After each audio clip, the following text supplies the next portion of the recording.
আমি যদি হতাম বনহংস, বনহংসী হতে যদি তুমি, কোনো এক দিগন্তের জল সিঁড়ি নদীর ধারে, ধান ক্ষেতের কাছে ছিপছিপে স্বরের ভিতর এক নিরালা নিড়ে, তাহলে আজ এই ফাল্গুনের রাতে ঝাউয়ের শাখার পেছনে চাঁদ উঠতে দেখে আমরা নিম্নভূমির জলের গন্ধ ছেড়ে আকাশের রূপালী শস্যের ভেতর গা ভাসিয়ে দিতাম।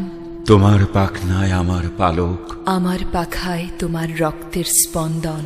নীল আকাশে খই ক্ষেতের সোনালি ফুলের মতো অজস্র তারা, শিরীষ বনের সবুজ রোমস নিড়ে, সোনার ডিমের মতো ফাল্গুনের চাঁদ।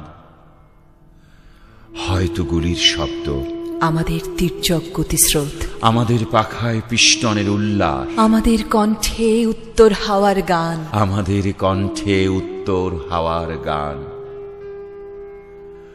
হয়তো গুলির শব্দ আবার, আমাদের স্তব্ধতা, আমাদের শান্তি।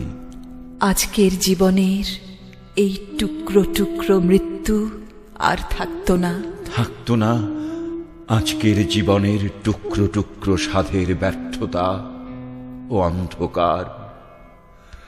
আমি যদি বনহংস হতাম, বনহংসী হতে যদি তুমি, কোনো এক দিগন্তের জল সিঁড়ি নদীর ধারে, ধান ক্ষেতের কাছে।